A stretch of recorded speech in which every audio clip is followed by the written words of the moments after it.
Muchas de estas huelgas estaban realmente muy instigadas por lo que eran las organizaciones clandestinas.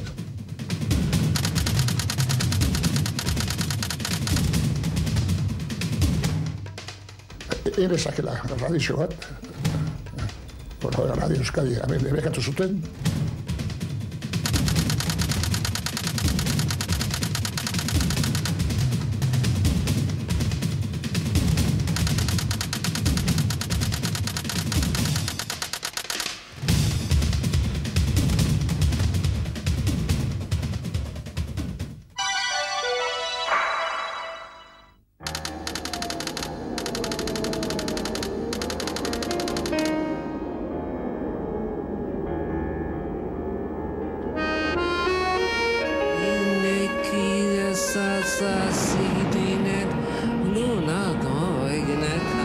Españoles, Franco, ambos.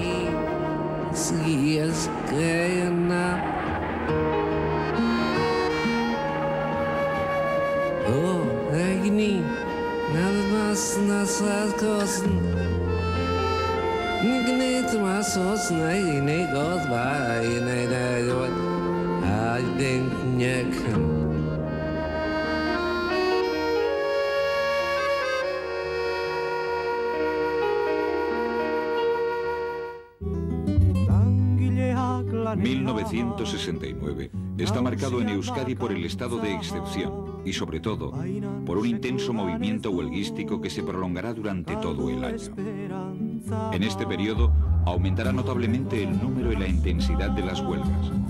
Esto es consecuencia del cambio de signo organizativo del movimiento obrero, más unitario a través de comités.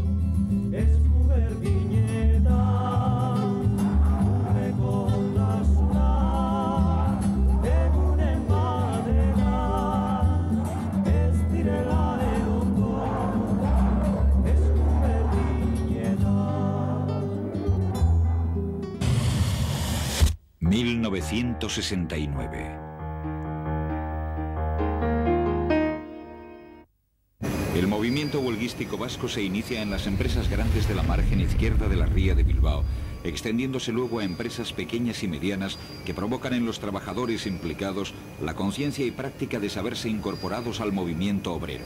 En muchos casos, por primera vez consiguen superar los marcos legales impuestos y se enfrentan, de hecho, con una eventual represión sobre todo laboral. Era un poco politizar realmente las huelgas de protesta. O sea, allí no tenía sentido, por ejemplo, bueno, el sector naval o el sector del metal o el sector de la construcción, no. Allí los problemas fundamentales era recuperar las libertades efectivamente democráticas, el derecho de asociación, de acción sindical, y consiguientemente lo que buscábamos cualquier oportunidad para politizar las reivindicaciones y las demandas de los trabajadores. Y era verdad que los trabajadores, bueno, lo asumían, pero muchas de estas huelgas estaban realmente muy instigadas por lo que eran las organizaciones clandestinas, que buscamos, no sé, pues igual algún accidente también, pues que podía haber una empresa, pues al último había gente que era partidaria de pasar efectivamente una retribución a los familiares por ejemplo, del accidentado, mientras que otros de nosotros decíamos no, que lo que obligaba a tomar mayores medidas de seguridad, pues era también efectivamente las protestas y movilizaciones. El 31 de enero tenía lugar una jornada de protesta contra la nueva ley sindical que se quiere imponer a los trabajadores por el sindicato único. El paro había de durar 1 o 2 horas. Sin embargo, según los casos, se prolongó hasta 2 semanas. Los obreros de la Babcock Wilcox se concentran frente a la entrada, permaneciendo así durante 2 horas. También se producen paros en las 3 factorías de Altos Hornos, Baracaldo, Sestao y Ansio. Acuden delegados del régimen para coaccionar, pero se les abuchea. Los obreros acuerdan parar 1 hora más como protesta por la detención de varios compañeros. Y otras 4 al día siguiente. Así lo hacen. También se para la naval, General Eléctrica y otras industrias de la ría. Eran jornadas de concentración de una gran dureza. En principio nos manteníamos en el interior de las instalaciones y cuando se decreta el cierre patronal las fábricas eran intervenidas por la Guardia Civil y nos echaban de las instalaciones. Y en los días subsiguientes pues nos reuníamos frente a las puertas de entrada, en explanadas, o cuando ya aparecían las fuerzas represivas nos íbamos hacia el casco de Sestao o Baracaldo, en definitiva en las cercanías de la factoría. Los franquistas despliegan numerosas fuerzas, tantas que la Guardia Civil no puede atender determinados servicios. El mismo día 31 debían ingresar en la nueva cárcel de Basauri varios detenidos por no haber pagado las multas. Eran astronómicas, y aparte de eso que teníamos un acuerdo de no pagar ni una sola multa. Primero porque las cajas de resistencias no existían. Segundo porque la solidaridad de los trabajadores, aunque se manifestaba en recolectas, no llegaba para pagar a todos. Y tercero porque no estábamos de acuerdo en pagarle a la dictadura una sola peseta, y esos compañeros sufrían los meses de cárcel y volvían a los puestos de trabajo. Unos u otros sufrían el despido. Depende de la capacidad de movilización de la empresa.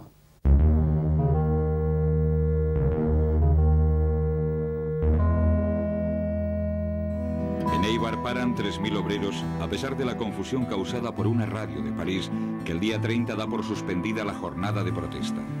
Paran igualmente los obreros de Alfa, GAC, Mobilet, Lampreta, Solac, Aramberri, Hijos de Valenciaga, Mata Cerámica, Guisasola y otros talleres pequeños.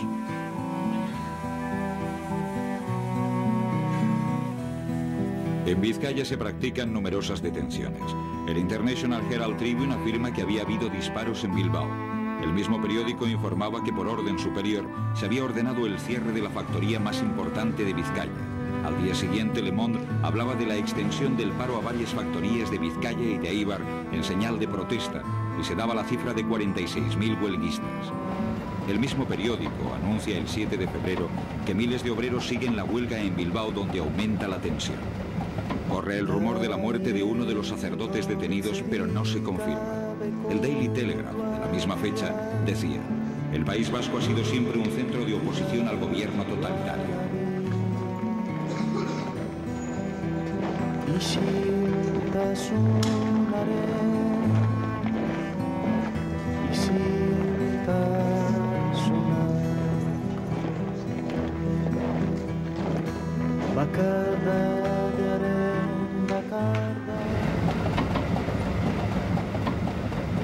Los actos de protesta se generalizan. Ese año el pueblo de San Sebastián boicotea la tamborrada pese a la acción de la policía franquista. Silencio absoluto en los barrios del Antiguo y de Gros. El alarde de fuerza no impide la proliferación de pintadas. En Vizcaya no salen los tradicionales coros de Santa Águeda, a pesar de que las autoridades anuncian que concederán gratis e ipso facto las licencias para poder salir. Habitualmente, la dictadura hacía pagar por el permiso y tardaban varios días en concederlo.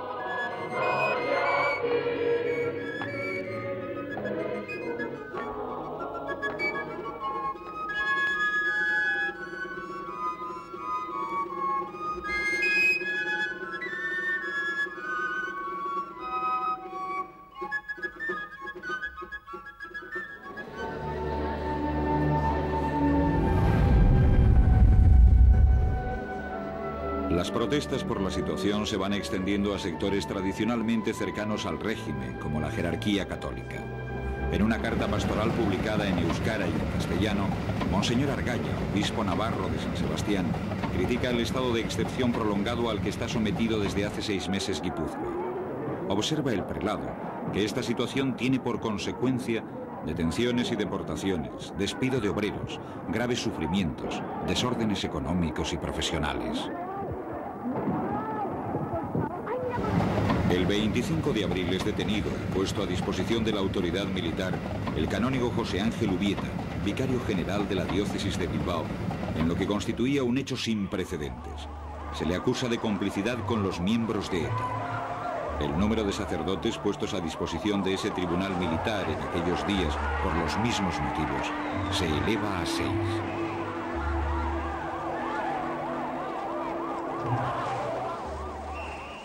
Concretamente en abril del 69, la situación se hizo especialmente tensa con motivo de la detención de un comando de ETA.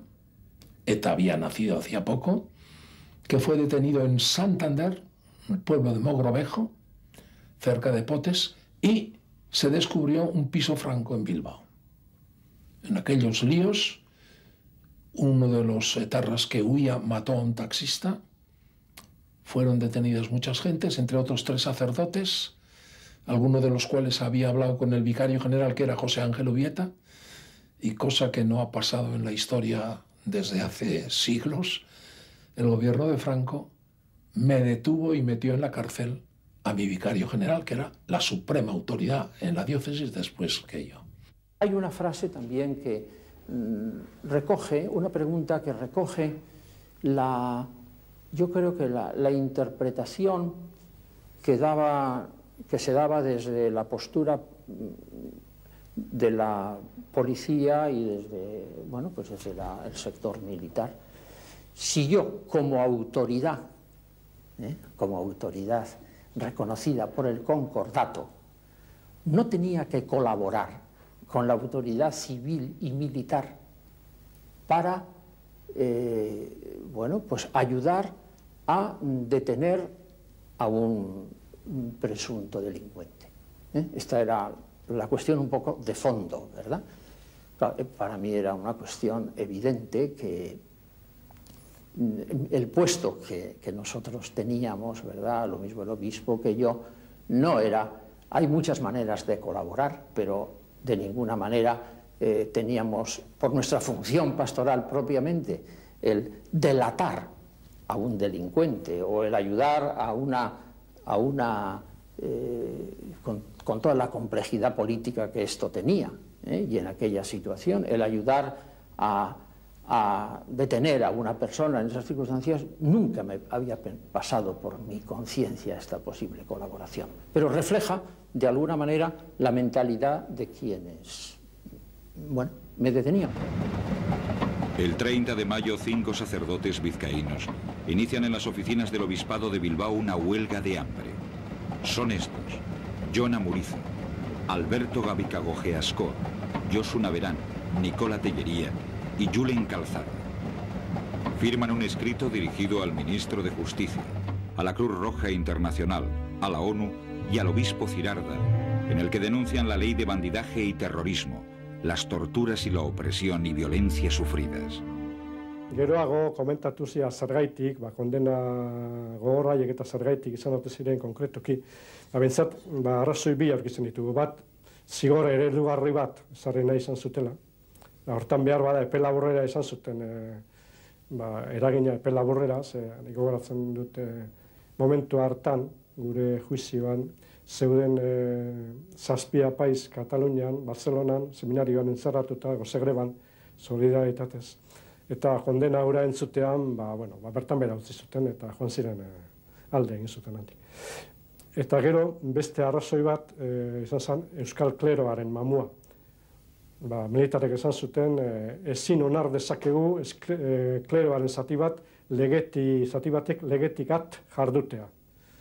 Orduan, haiek itxagotzen zuten, olako golpe bat emon da gu bostori, Euskal Kleroaren egoak moztuko zituztela.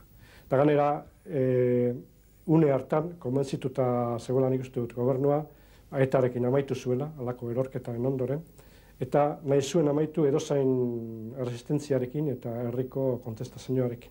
Eta orduan, ezin zuten permitidu apaiz batzuk itxialdiak egiten ibiltzea, bandera elizan ez onartzen ibiltzea, eta hori ezin zuten onartu. Horregaitik ezarri zutela hain kondena gogorra. Esan izen amorroaldi bat bakarrik.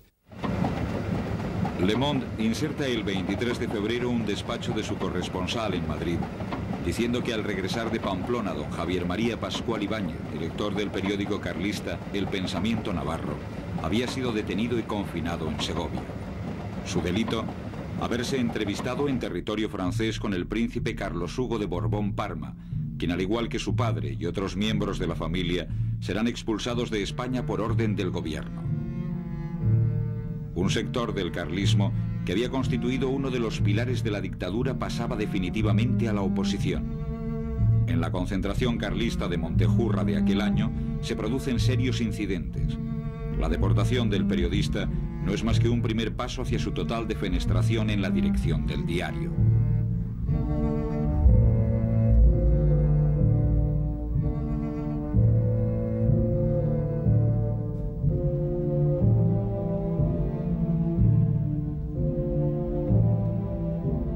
La puesta al día del Partido Carlista empezó con los pronunciamientos autogestionarios, socialistas, que un sector de autoridades rancias del carlismo no aceptó.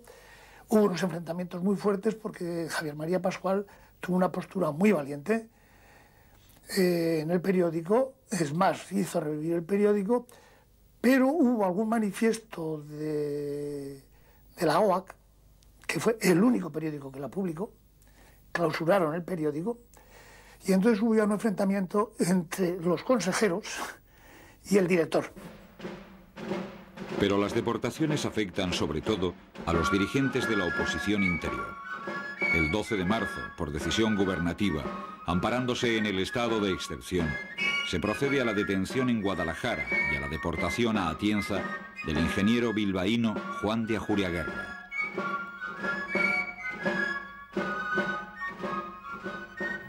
Juan de Ajuriaguerra había recorrido toda España para visitar, alentar a los confinados vascos. Y el último que le tocaba era yo, y efectivamente fue el último, porque nada más salir de Sacedón la Guardia Civil le detuvo y le metió confinado en un pueblo cercano a la provincia de Cuenca. Ajuriaguerra era el máximo dirigente del Partido Nacionalista Vasco en el interior. En aquellos días está dedicado a la reorganización del partido, tratando de incorporar al mismo nuevos elementos. Uno de ellos era un joven profesor universitario, antiguo sacerdote jesuita, Xavier Arzalluz Antía. Politzaizkidan Ajuriaguerra eta eskatu ziaten honea etortzea. Honea etortzea bi gauzak burutzeko edo bintzat lan egiteko bi gauzetan. Bat, Europarako bideak, hango kongresu eta hango alderdi internazional demokratistau eta tratamentu jenburuz joateko. Hizkuntzak banekizkielako eta baita neukelako alako formazio politikoa eta ni zuzenbide politiko profesoren hitzat Madriden. Eta bestia, orduan atera zuen alderdiak, alako aldizkaritxo bat, beste aldian imprimatu iten zan, gero hemen sartu eta banatu. Eta hor idazteko. Hor hasi nintzen ere idazten. En aquellos días el PNV, especialmente los jóvenes de Egui, se muestran también tentados por el activismo en un intento de no dejarse desbordar por ETA. En abril, dos jóvenes navarros de Eusko Gazte, Jokin Artajo y Alberto Azurmendi, fallecen al estallar el explosivo que manipulan. El año había comenzado con el juicio contra el grupo de Eusko Gaztedi en Navarra, formado por Juan Elías Antón, José Antonio Idoate, Fausto Ruiz Benjumea, Mikel Erdozain y Juan Mari Feliu, a quienes se les acusa de formar parte del PNV y de haber colocado una ikurriña en Urbasa.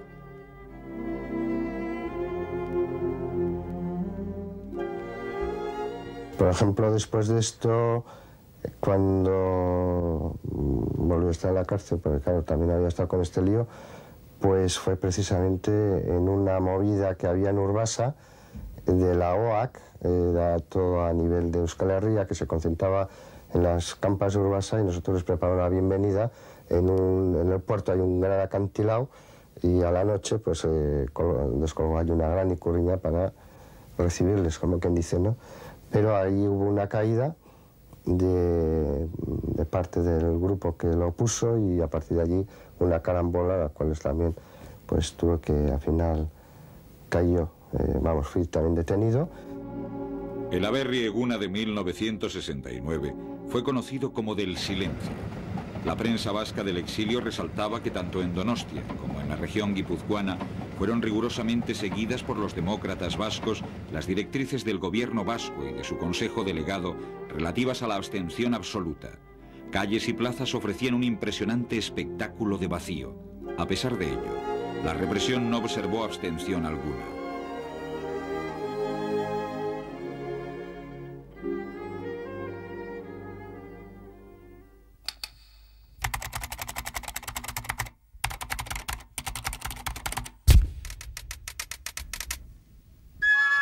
La ausencia de medios de comunicación democráticos obliga a los ciudadanos a escuchar las emisiones, casi siempre nocturnas, de radios como la emisión en español de la BBC, Radio París, Radio Tirana, u otras que emiten clandestinamente desde el exilio, como la comunista Radio España Independiente o la nacionalista vasca Radio Euskadi.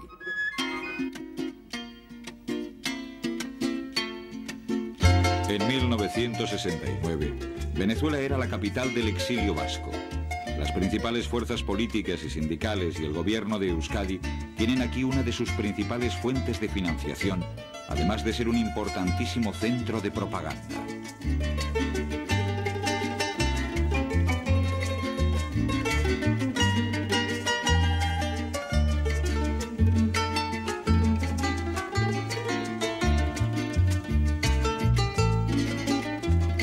Jokin Intza se había incorporado a la resistencia antifranquista en la posguerra y tras más de 10 años de cárceles y clandestinidad se exilia en Francia y luego en Venezuela, a donde llega en 1956. Allí impulsa Eusko Gaztedi del Interior, Resistencia Vasca. Nace así EGI, ya que realmente en el interior la denominación común era Eusko Gaztedi. En Caracas, una de sus principales actividades fue la de recaudar fondos para la resistencia interior. La iniciativa de EGI fue Gudari, que se publicó entre 1961 y 1974 y se distribuía clandestinamente en Euskadi. Ahora bien, César, batzuk Chilera, Argentinara, handik Frantziara, handik barrura, zainak ekartetan da. Paketia bialtzen ziren, Frantziara indi pasatzeko. Gero, kromokote, bialtzen zaino gero, zeian ditxeko, eta plantxeak, zeian joan uste ditxeko. Sin duda, la empresa propagandística más importante del exilio vasco fue Radio Euskadi, conocida popularmente como La Chalupa, que emitía clandestinamente desde la selva venezolana a través de una emisora de onda corta. Josebak, sortzak, erezakela radio bat, Radio Euskadi, hemen bekatu zuten, ezapa, irumila, ez, baina, azarre, akatzen joan. Da bat ema, erabaik zuen da, egitie. Azizak bat, terreno bidea, nun, jarri. Leko bat zota laudu nion, eta bestean, lako baten apaiz bat, zaon, Misión de los Ríos, zetako, bodi urkizu, zaon herri txiki baten, da, presionen da, haben lanien dabe euskeri emoten da. Haren bitartez, jasotzen zai bat, Pedro José, terrenu zituen, bere parrokiseko zedetan. Harekin itzein, behiratu zeben, asurtzak eta hokixe. El equipo básico estaba formado por Ishaka Atucha, un antiguo gudari que vivía en la selva y hacía de guardia. Como operadores, José Joaquín Azurza y Juan Ortiz. Los ingenieros José Joaquín Azurza, Iñaki Elguezábal, John Gómez, Kepa Leque y John Miquel Olavarrieta se encargaban del mantenimiento del equipo de transmisión, y de la energía se ocuparon sucesivamente Iñaki Lanza y Juan Mari López Izaguirre.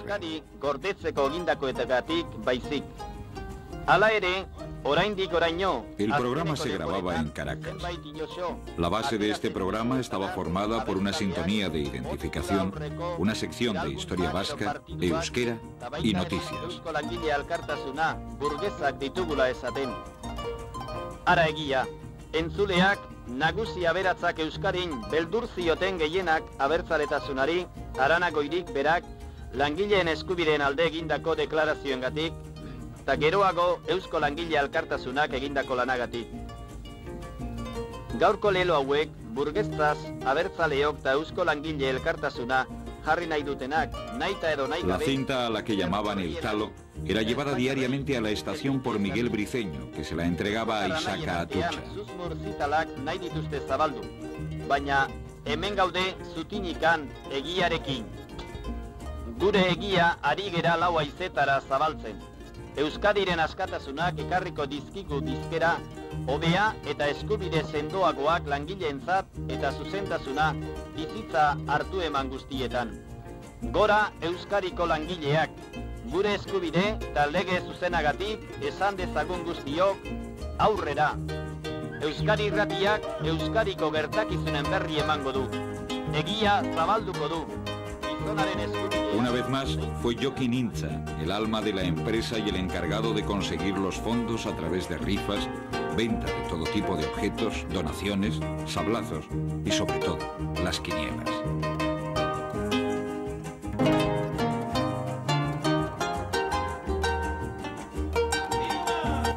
Kinielak, asmatu nun, kinielak itia, partido italianoak eta espainolak sartu, ligan, han italianasko bai dago. Eta zarian pele irizarri, hola bere, nik iztai gauzo horrek behar bai zuno. Martinu goldekin itzen nun, esan zidan, damien gau bekara hau boituko. Damien gau gabe, partidu, atoraz zitxuran, atletixel da, zitxuran baten. Ari esan dion da kotxo. Idea honabek. Itzengo diate horrek. Data, ez dugu eski hadri. Handek idea bete batera ero, esan zidan, ez ziok ez alaiteki goberna horiek, pakadiz. Ez horrek saldixi, kendu gotzala diru eta saldixetatiko zen, oso afizio ondixe, saldixetako, ezak ez alaitek.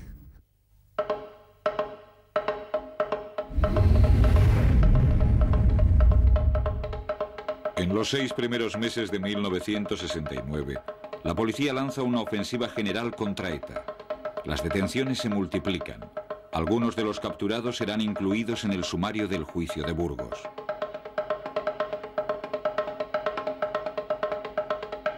Goyo López Irasuegui, que había sido puesto en libertad, contacta con Javier Izco de la Iglesia para tratar de liberar a Arantxa Arruti, la esposa del primero, a la sazón en la cárcel de Pamplona. Logran entrar armados en el recinto, pero serán detenidos, resultando herido Izco. Siguen las detenciones: Joaquín Gorostidi, Antón Carrera, Xavier Larena. Pues mi detención se produjo en marzo del 69 en una calle de Eibar. Creo que recordar que entonces se llamaba 2 de Mayo. Yo venía andando de la Plaza Unzaga y al llegar a la altura de un portal siento que, vamos, que diversas manos, diversos brazos me están rodeando por detrás, impidiéndome todo movimiento de defensa. Me abrazaron desde el cuello hasta las piernas, luego me di cuenta que eran 5 o 6 individuos. Aprovecharon, me metieron en el portal, me tumbaron en el suelo, me esposaron y uno de ellos me pisó la boca, me mantuvo todo el tiempo el pie en la boca, incluido el zapato, claro, para que no gritase en petición de auxilio. Y me tuvieron así unos 10 o 15 minutos hasta que vino un coche camuflado y me llevaron al gobierno civil de Guipúzcoa. El día 9 de abril, tras un tiroteo, son detenidos en la Casa Franca de Artecalle Víctor Arana, Mario Onaindía y Joshua Brisqueta. 2 días más tarde, en Mogorbejo, Santander, lo son el cura John Echave, Eduardo Uriarte, Jone Dorronsoro y Enrique Guesalaga. La estructura de ETA queda maltrecha. Ya cuando vine a vivir a Bilbao, bueno, a estudiar a Bilbao, coinciden esas épocas con la caída de Artecalle, con la desarticulación de prácticamente la organización, prácticamente a nivel nacional, pero especialmente en Vizcaya, y entonces empezamos, algunos de los que habíamos, de los que quedábamos fuera, que de alguna manera éramos los que estábamos más en las zonas del interior de los pueblos, empezamos a reconstruir otra vez la estructura y la organización en Vizcaya. Esos fueron un poco los comienzos. El 20 de mayo, el comisario jefe de la Brigada Social de Álava, Cabezas, ordena realizar unas pesquisas en el pueblecito alavés de Urabain para apresar a Emilio López Adán, Belcha. El policía Fernández Montorio pide al sacristán, franquista convencido y alcalde pedáneo del pueblo, que le acompañe a la torre. Allí le mata de varios tiros sobre pretexto de que había tocado la campana para avisar a Belza. Procesado Montorio, es puesto en libertad al cabo de 2 días previo pago de una fianza de 25.000 pesetas.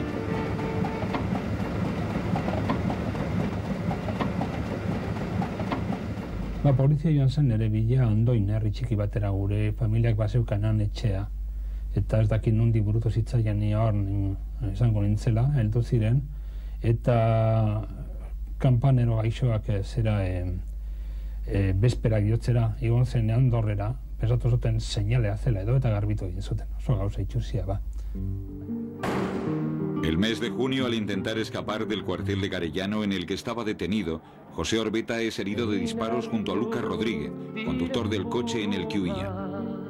El día 26 de ese mismo mes son condenados a penas de varios años de cárcel por haber realizado sabotajes con dinamita varios de los futuros procesados en el sumarísimo 31/69, el más famoso juicio de Burgos: Joaquín Gorostegui, Arantxa Arruti, José María Dorronsoro, además de Joaquín Aranalde y Ana Goicoechea.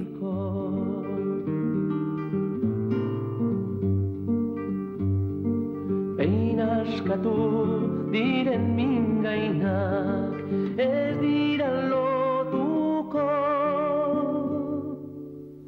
Behin askatu diren mingainak ez dira lotuko.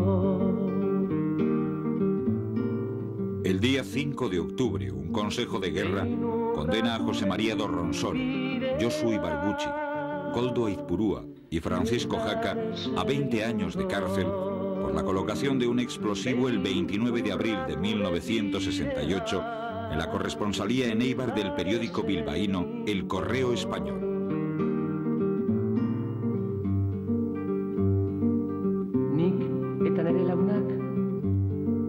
Josu Ibarguchi retrasa la explosión para no herir a una mujer de la limpieza que estaba en el local, a resultas de lo cual queda herido grave y en peligro de perder una pierna. Ekintza hori prestatzeko aparato bat prestatu genuen, tresna bat, artefakto bat, nahiko sinplea, garaiaretan ez genuen tresna askorik, eta iluntzi baten izan zen, astelen baten, apirilaren 29an, eta gabeko 10etan igo ginen, 5. piso batera, antzegoen komunikabide honen korresponsalia hemen Eibarren, eta jarri genuen atean. Aktibatu genuen, eta berriz diot, aparatoa oso simplea eta zera zen. Jarri genuen eta ospen genuen, baina, bueno, azkenengo momentuan nik neu pentsatu nuen, gabeko 10etan horrek lertzea, agian pertsonarekiko inolako peligrorik zekarrela, eta orduan lagunen izan, bueno, itxoin pixkat atzeratzera jungo nauketa lertzeko ordua ez. Gora igo nuen berriz, 5. piso horretara, hurbildu nintzen, claro, aparatoa aktibatuta zegoen, eta pentsatu nuen 11etara jartzea, zeren, bueno, barruan bateren bat egotekotan, edo barrura bateren bat jutekotan, beharresagoa zen inorrez harrapatzea. Beraz, bueno, inorrez harrapatzekotan manipulatu nuen aktibatuta zegoela, eta bertan eskuetan lertu zen, ez. Hangelditu nintzen ziaro zaurituta, itxututa, eta, bueno, hankaguzia izorratuta. El 27 de octubre se celebra en Burgos el Consejo de Guerra contra Arrizabalaga, Bedialauneta, García Arambarri, Aramayo y Uribe. Estos, reivindicando dignamente su condición de vascos y arriesgando uno de ellos su vida, se niegan a hablar en castellano en la sala del tribunal. Consejo de Guerra denontzako izan zen ez genuen espero, harrapatu eta berehala zeukaten prestatuta hilebetean egiteko tximista bat bezala zigor berezi bat. Eta hori atzeroz bota zuten, zeren beste hurrengoko Consejo Burgosko jendea jauzi zenez, orduan bizka bat lasaitu egin ziren. Baina bat-batean Andoniri pena de muerte eskatu ziotenean, denok oso larri ipini ginen. El Consejo condena a muerte a Antoni Arrizabalaga por la colocación de un artefacto que no ha explotado. Antes, había sido sometido a terribles torturas. Guraso batek ezin erakusteko moduko. arpese handien je. Morau, beratzik dute ez ezautzeko. Eta ezatzen, ez jaikela, guraso batea erakuzia honi. Eta batzik, gero, hemen handik eta benin, sartu bene karzelan zelin. Matutene, sartu bene karzelan. Una intensa conmoción sacude a Euskadi. Ondarroa en pleno sale a la calle, a resultas de lo cual la Guardia Civil dispara y hace 3 heridos. Se producen paros obreros, sobre todo en la zona de Eibar, y surgen manifestaciones en todos los rincones del país, además de una enorme presión internacional. El régimen se ve obligado a ceder y Arrizabalaga es indultado. De este episodio queda una canción de Telesforo Monzón, Itziaren Semea, el hijo de Itziar, popularizada más tarde por los cantantes Panchoa eta Pello. Ez ama, ez dute manjali naiz garbia, gali haiz garbia, bai ama egia, tamak eskaini zion klabelin gorria, Itziaren txemea hori duk mutila, ni hor salatu baino nahiago du gila, aro egon litake maien eskatia, espetxetik jarita joan entzaio bila, maien eskatia, hori dun mutila. Itziarren semea hori du mutila, inor salatu baino nahiago duila. Horixe da, haren dizto ixe. Nik fantzire junditxan nine, Telesforo Monzon ikusi neban, eta inoetzan elbizto ixe handan nine konta. Ze pasako, zela gero ikusi gendun, zelako paradelun, eta preguntan dutzen neuk berai, egizera hitzuena, egizera dindildizke pizen duezena, eta bai ezaztan, egizera. Ezazten neuk, preguntate horrekitu zezen preguntia, erantzuten espotzat, zokieten gora bela. El día 1 de mayo se celebra en Euskadi en un ambiente de una gran represión, superior a lo conocido hasta entonces, tras casi 8 meses de estado de excepción. La movilización de las fuerzas obreras adopta la forma de jornadas de lucha, es decir, paros parciales los días previos al día 1 y manifestaciones en forma de comandos en la fecha conmemorativa, dándose enfrentamientos duros en Bilbao, Donostia y Pamplona.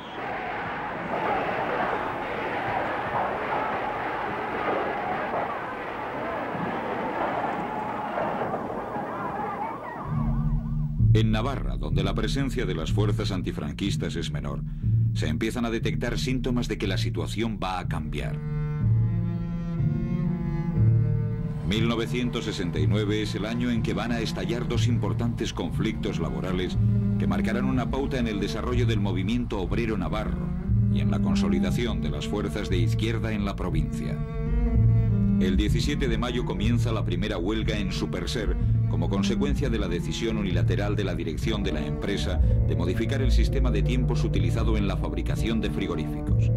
Se producen protestas y 17 obreros son sancionados. El resto de los compañeros se solidariza y la dirección cierra la fábrica. El conflicto durará casi un mes y tendrá una honda repercusión en Navarra, trascendiendo el ámbito de un conflicto particular e impulsando la consolidación del movimiento de comisiones obreras.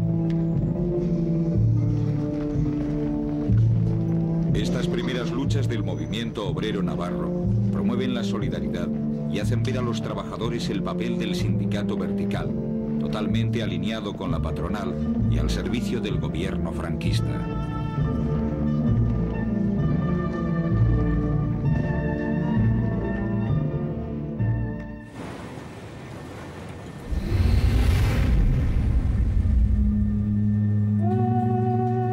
Los vecinos de Erandio, población obrera al norte de Bilbao, protagonizan una de las luchas más duras contra los capitalistas franquistas que causará 2 muertos en el pueblo. Las empresas de esta zona, Daum Quinesa, Indumetal, Remetal, industrias de productos químicos, al otro lado de la ría está Altos Hornos, lanzan sobre este pueblo unos gases tan densos y asfixiantes que ciertos días los niños deben refugiarse en los sótanos para poder respirar. El 9 de septiembre de 1969, el ayuntamiento había aconsejado a las empresas encontrar una solución sin conseguirlo. Poca fuerza podía poner en el empeño la alcaldesa Pilar Careaga, hermana de Pedro Careaga, conde de Cadagua y presidente del Banco de Vizcaya, al que están vinculadas muchas de las empresas en cuestión. El 28 de octubre, la atmósfera se hace tan irrespirable que hombres, viejos, mujeres y niños salen a la calle a manifestarse. Acude la policía armada y dispara sobre los manifestantes causando varios heridos, entre ellos Antonio Fernández Elorriaga, hombre de 54 años asomado a la ventana de su casa que muere poco después. Al día siguiente, la fuerza pública vuelve a disparar muriendo José María Murueta Moratilla, de 31 años, casado y padre de familia.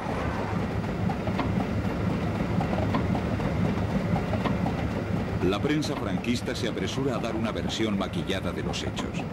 A última hora de ayer comenzó a invadir el barrio de Erandio una gran masa de gases procedentes de escapes de las industrias vecinas.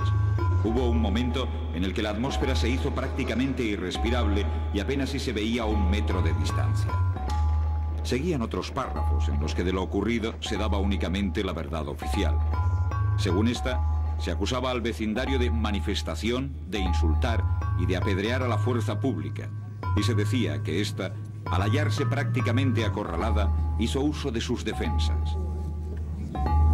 Hubo una inmediata e intensa reacción popular que cristalizó en paros laborales tanto en fábricas de Erandio como en otras empresas de la margen izquierda del Nervión.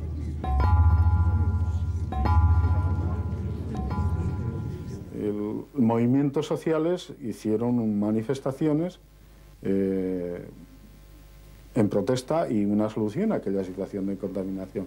La policía actuó con una brutal dureza y los heridos, los muertos fueron de balas de la policía, vamos. Se estremece pensar a lo largo del tiempo cómo en aquel momento utilizaron los medios más brutales y bestiales, que a veces también vuelven a utilizar en algunos momentos actuales, aún hablando de la democracia.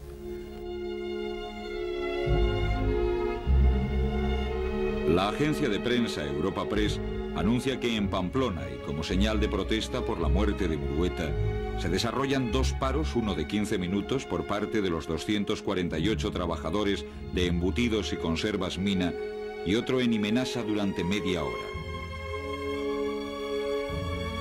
El entierro de Murueta reviste todos los caracteres de una gran manifestación de duelo, a la que se suma la inmensa mayoría de la población. En Pamplona, un grupo de obreros organiza una suscripción para costear una misa de sufragio.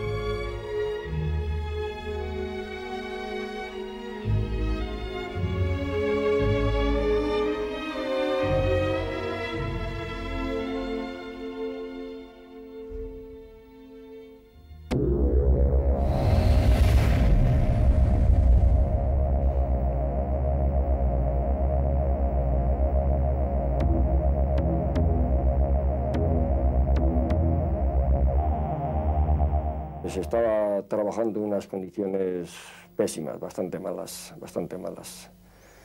Humos, gases, poco espacio para trabajar.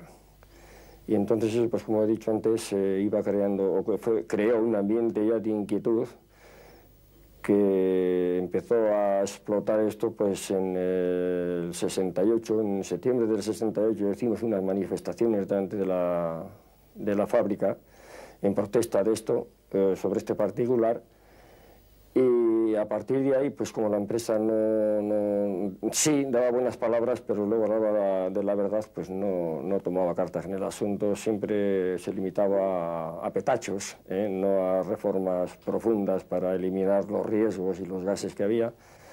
Y bueno, pues esto se daba en varias secciones, en la laminación, fundición sobre todo, luego en los esmeriles que había también, donde había que esmerilar unas piezas, restar de fontanería. Y fue creando aquello tal ambiente, bueno, pues que al final ya llegó el momento en que explotó la huelga. Las alteraciones laborales continúan. En noviembre se produce un conflicto en la factoría metalúrgica Orbegozo de Zumárraga. A mediados de diciembre, la Unión General de Trabajadores de Guipúzcoa publica una hoja informativa dando una versión de los hechos que contrasta vivamente con la ofrecida por los jerarcas del sindicato vertical. Y llegaron enseguida, los despidos llegaron enseguida. Y nos despidieron a 28, me parece. Y la mayor parte de ellos, pues bueno, muchos éramos enlates o jurados, o si no, aunque no tuviésemos algún cargo sindical, pues era gente inquieta, gente que se movía dentro de la empresa, y claro, a todos nos echaron. Aparte de eso también echaron algunos, pues que francamente no sé, porque los echaron por encubrir un poco la cuestión de los despidos, porque aquellos lo que querían era, en la empresa de Ruedazo, lo que querían era quitar aquellos cabecillas que llamaban ellos, los más revoltosos, eliminarlos. Pero para que eso quede así un poco más disfrazado, pues de los 28, pues igual había 7, 8 o 6, no sé cuánto, pues no, que eran, por decirlo de alguna forma, gente inocente, que no se había metido en nada, pero para disimular, para disfrazar los despidos, pues despidieron también a esos.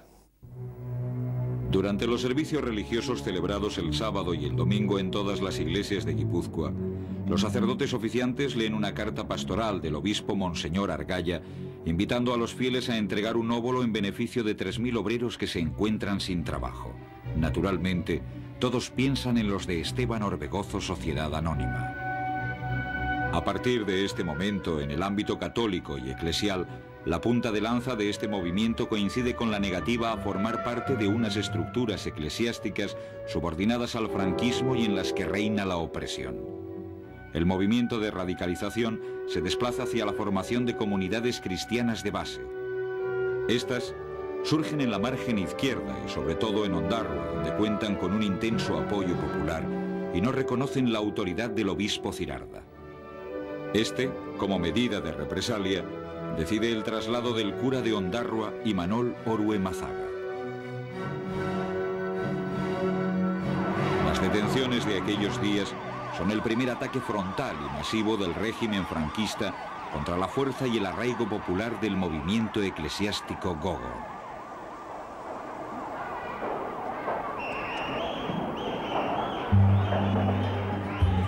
El año 1969 fue uno de los años de represión policial más intenso sobre los trabajadores. Esta fue dirigida especialmente contra militantes de ETA y simpatizantes en general de la causa nacionalista. Solo en Vizcaya hubo 953 detenidos, de los cuales 765 eran trabajadores, 5 muertos a manos de la policía, 53 personas juzgadas por consejos de guerra militares, 93 por el Tribunal de Orden Público.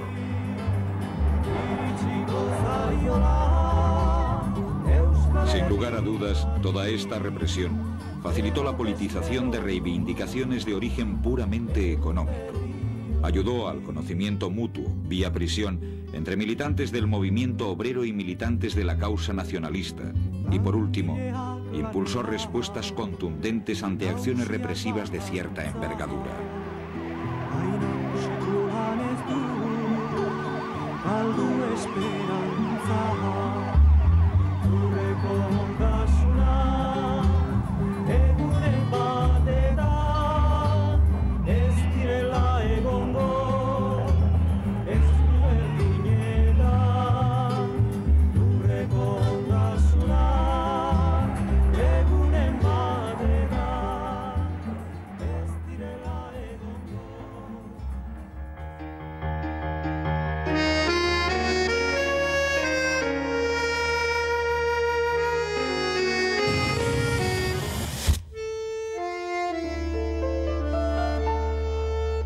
En 1969, casi con 20 años de retraso, Oteiza pudo por fin colocar sus apóstoles y su piedad en la fachada de Aránzazu.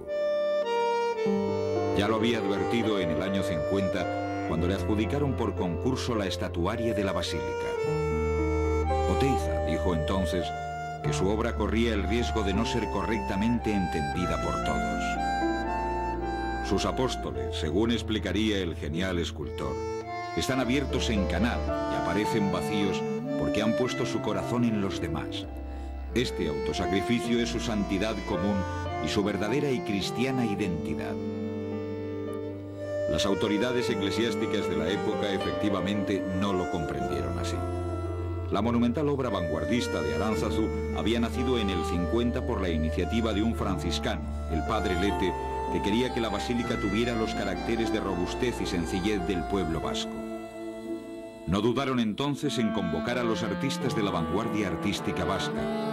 Junto con el arquitecto Sainz de Oiza, Oteiza, Chellida, Basterrechea y Barrola ya estaban trabajando en Aránzazu cuando el padre Lete murió en un accidente de aviación cuando iba a recoger fondos para financiar las obras. Las autoridades eclesiales, que no entendían que hubiera figuras desnudas en la cripta de una iglesia, aprovecharon esa ausencia para cargarse el proyecto original. Una noche borraron los dibujos de Basterrechea y las esculturas de Oteiza se quedaron en una cuneta hasta el año 69. Pero Aránzazu era algo más que la simple confrontación entre diferentes interpretaciones del arte sacro. Los franciscanos vascos estaban comprometidos con su pueblo y con lo que su vanguardia cultural suponía para el futuro del mismo. En aquellos años ya existía un importante movimiento artístico que, junto con una renovación de formas, pretendía una articulación cultural de la sociedad vasca.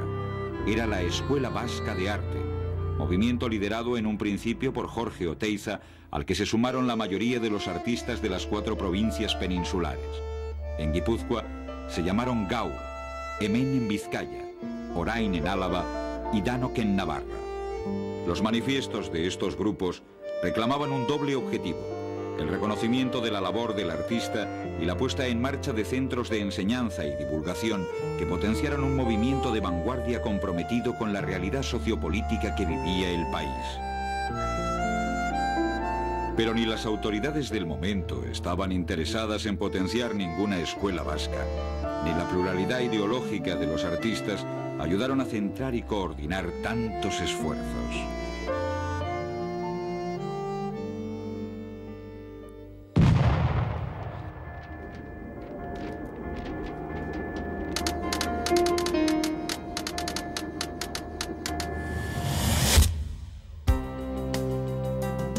Un equipo mítico en la historia del ciclismo, el CAS, vencía en el Gran Premio de Navarra.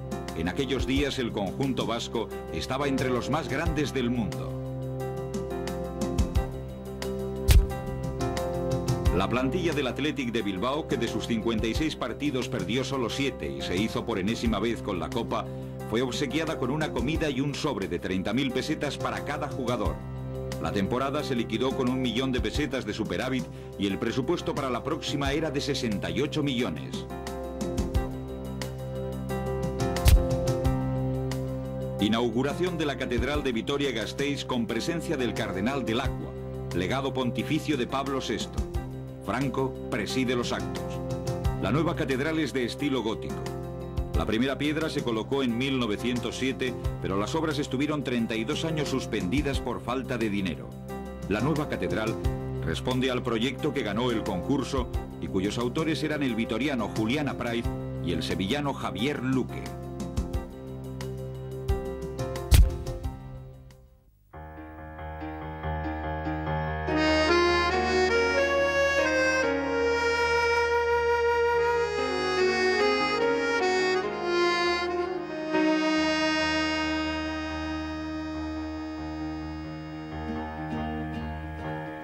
Hainian sainin hiai skuni haini chini ha hanaine kiaini naino kianaya tglesai chot masai kos masinekwa